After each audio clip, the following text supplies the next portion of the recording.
KRZ Records. Yo, Selector Lloydro, one of the baddest DJ in Achipingi. Yo, DJ Mafaro, KRZ.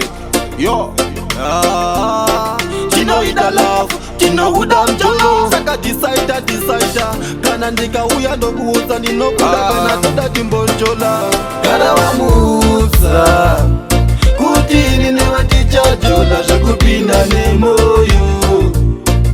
Ogara jizi, saka gara waliuta, kutini ni ucha jola, shakupinda ne moyo.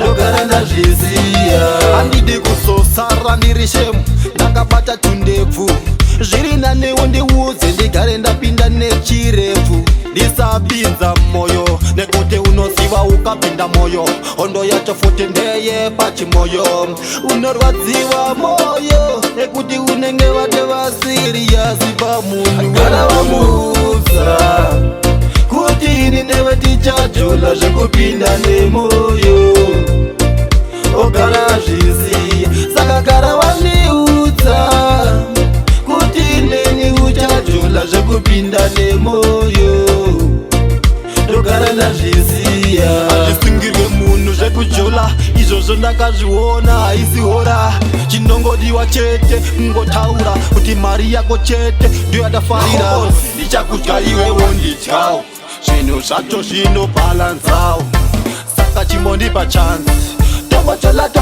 tombojola toriva kuti zvoperera ipapo kuti ini newe tichajola zvekupinda nemoyo ogara zvizi saka gara waniudza kuti neni uchajola zvekupinda nemoyo ndogara nazviziya handidi kuzosara ndiri shemu ndakabata tundevu zviri nanewo ndiuze ndigare ndapinda nechirefu ndisapinza moyo nekuti unoziva ukapinda moyo hondo yacho futi ndeye pachimoyo unorwadziwa moyo nekuti unenge vate vasiriyasi pamunhu gara vamuudza kuti ini newe tichajola zvekupinda nemoyo ogara zvizi saka gara waniudza kuti neni uchajola zvekupinda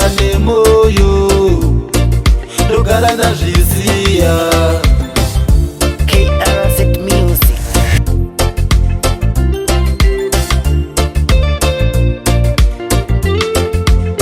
ndichakudya iwewo ndityawo zvinhu zvacho zvinonobalanzawo tombojola